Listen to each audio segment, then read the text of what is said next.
نبی کریم صلی اللہ تعالی علیہ وآلہ وسلم اپنے دست مبارک سے جنت کا قفل کھول کر لوگوں کو داخل فرمائیں گے۔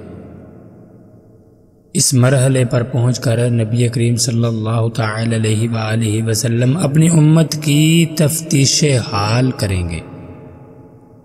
اس وقت نبی کریم صلی اللہ تعالی علیہ وآلہ وسلم کی امت تمام اہل جنت کا چہارم حصہ ہوگی۔ دریافت حال کے بعد جب آپ صلی اللہ تعالی علیہ وآلہ وسلم کو معلوم ہو جائے گا کہ ابھی میری امت میں سے ہزارہا آدمی دوزخ میں پڑے ہیں، تو بوجہ اس کے کہ آپ صلی اللہ تعالی علیہ وآلہ وسلم رحمت للعالمین ہیں، غمگین ہو کر اللہ سبحانہ وتعالی کی بارگاہ میں عرض کریں گے، اے میرے اللہ، میری امت کو دوزخ سے خلاصی دے دے۔ پھر نبی کریم صلی اللہ تعالی علیہ وآلہ وسلم اللہ کے حضور سربسجود ہو کر اللہ سبحانہ وتعالی کی حمد و ثنا بیان فرمائیں گے۔ تب اللہ سبحانہ وتعالی کی طرف سے حکم ہوگا، اے محبوب جاؤ، جس کے دل میں جو کے دانے کے برابر بھی ایمان ہو اس کو دوزخ سے نکال لاؤ۔ آپ صلی اللہ تعالی علیہ وآلہ وسلم کو دیکھ کر دوسرے پیغمبر علیہ السلام بھی اپنی اپنی امتوں کی شفاعت کریں گے۔ بس حضور اکرم صلی اللہ تعالی علیہ وآلہ وسلم اللہ کے حکم سے فرشتوں کو اپنے ساتھ لے کر بمعیت امت دوزخ کے کنارے پہنچ کر فرمائیں گے، اپنے اپنے رشتہ داروں اور واقف کاروں کو یاد کر کے ان کی نشانی بتاؤ تاکہ یہ فرشتے ان کو دوزخ سے نکال لیں۔ چنانچہ ایسا ہی ہوگا۔ یہاں پر یاد رہے کہ شہداء کو 70 اور حافظوں کو 10 اور علماء کو حسب مراتب لوگوں کی شفاعت کا حق ہوگا اللہ سبحانہ وتعالی کی طرف سے، یعنی شہداء 70 لوگوں کی شفاعت کر سکیں گے، حافظ 10 لوگوں کی، اور علماء کو حسب مراتب۔ جب آپ صلی اللہ تعالی علیہ وآلہ وسلم ان کو لے کر جنت میں تشریف لائیں گے تو آپ صلی اللہ تعالی علیہ وآلہ وسلم کی امت اس وقت تمام اہل جنت کا تیسرا حصہ ہوگی۔ پھر نبی کریم صلی اللہ تعالی علیہ وآلہ وسلم تفتیش حال فرمائیں گے کہ اب میری امت میں سے کس قدر میرے امتی دوزخ میں باقی ہیں، تو جواب ہوگا کہ یا رسول اللہ صلی اللہ تعالی علیہ وآلہ وسلم ابھی تو ہزارہا امتی دوزخ میں موجود ہیں۔ آپ صلی اللہ تعالی علیہ وآلہ وسلم پھر بدستور سابق اللہ سبحانہ وتعالی کی بارگاہ میں شفاعت فرمائیں گے۔ حکم ہوگا کہ جس کسی کے دل میں رائی کے دانہ کے برابر ایمان ہو اس کو دوزخ سے نکال لاؤ۔ بس آپ صلی اللہ تعالی علیہ وآلہ وسلم پہلے کی طرح علماء، اولیاء، شہداء وغیرہ کو دوزخ کے کنارے لے کر فرمائیں گے کہ اپنے اپنے رشتہ داروں، واقف کاروں وغیرہ کو یاد اور پہچان کر کے دوزخ سے نکلوا لاؤ۔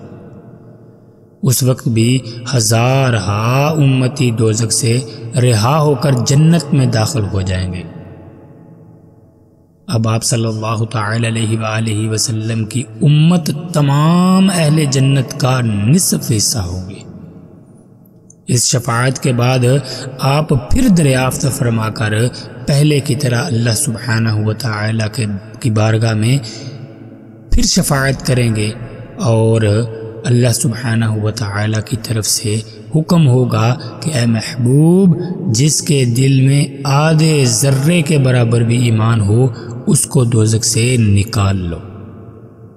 بس نبی کریم صلی اللہ تعالی علیہ وآلہ وسلم پہلے کی طرح پھر سے جہنم سے بہت سارے امتیوں کو نکال کر جنت میں داخل کر دیں۔ ایک بہت بڑی تعداد جہنم سے برآمد ہو کر جنت میں داخل ہوگی۔ اس وقت آپ صلی اللہ تعالی علیہ وآلہ وسلم کی امت تمام اہل جنت سے دو چند ہو جائے گی، اور محدین میں سے کوئی شخص دوزخ میں نہیں رہے گا مگر وہ محدین جن کو انبیاء علیہم السلام کا توسل حاصل نہ ہو، یعنی ان کو پیغمبروں کے آنے کا علم نہیں ہوا ہو، وہ جو پیغمبروں کو معلوم کر کے منحرف ہو گئے ہوں، ان کے حق میں بھی نبی کریم صلی اللہ تعالی علیہ وآلہ وسلم شفاعت کریں گے، مگر اللہ سبحانہ و تعالی فرمائے گا کہ اے محبوب ان سے تمہارا کوئی تعلق نہیں بلکہ ان کو میں خود بخشوں گا۔ اللہ اکبر۔ اسی اثناء میں مشرکین اور ان محدین میں نزاع ہوگا۔ مشرکین بطور تانا کہیں گے کہ تم تو توحید کے متعلق دنیا میں ہم سے جھگڑتے تھے اور اپنے تئیں سچے بتاتے تھے، مگر معلوم ہوا کہ تمہارا خیال محض خام تھا، دیکھو ہم اور تم یکساں ایک ہی بلا میں مبتلا ہیں۔ بس اس وقت اللہ سبحانہ و تعالی فرمائے گا کیا انہوں نے شرک و توحید کو یکساں سمجھ لیا ہے؟ قسم ہے عزت و جلال کی کہ میں کسی موحد کو مشرک کے برابر نہ کروں گا۔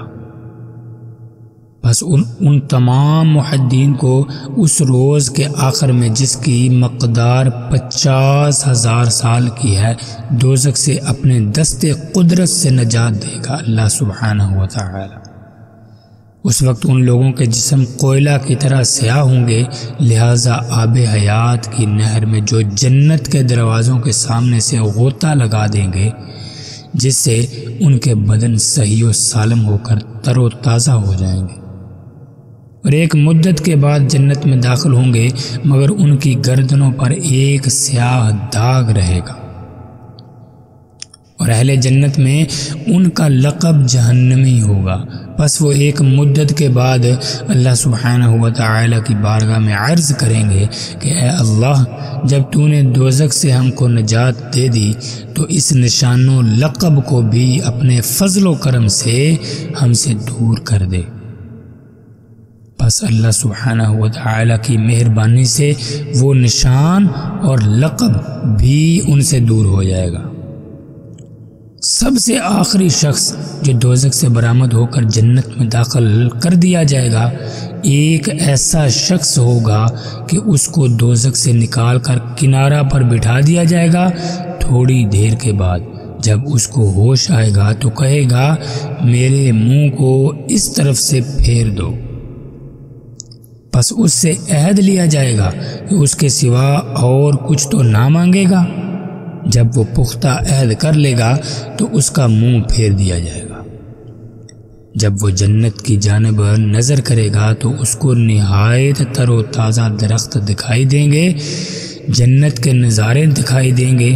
پس وہ شور مچائے گا الہی مجھ کو وہاں پہنچا دیا جائے، اور اسی ترتیب سے خوشنما درخت و عمدہ مکانات کو دیکھ کر نقص عہد کرتا ہوا، اپنے عہد کو توڑتا ہوا جنت کے پاس پہنچ جائے گا،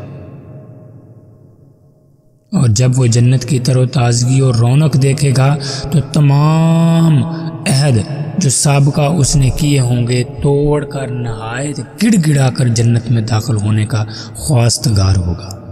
لیکن جب اس کو جنت میں داخل ہونے کی اجازت مل جائے گی تو اس خیال میں پڑ جائے گا کہ جنت تو معمور ہو چکی ہے، اب میرے لیے اس میں مکان کی گنجائش کہاں ہوگی؟ اللہ سبحانہ و تعالی فرمائے گا جا، وہاں جگہ کی کمی نہیں۔ عرض کرے گا کہ یا اللہ، شاید تو مجھ سے تمسخر کرتا ہے، حالانکہ تو رب العالمین ہے۔ اللہ سبحانہ و تعالی فرمائے گا کہ جس قدر تجھے مانگنا ہو مانگ لے، میں اس سے 2 چند عطا کروں گا۔ اللہ اکبر۔ چنانچہ ایسا ہی ہوگا، اور یہ اہل جنت میں سے ادنا مرتبہ کا جنتی ہوگا۔ السلام علیکم ورحمۃ اللہ وبرکاتہ۔ الصلاة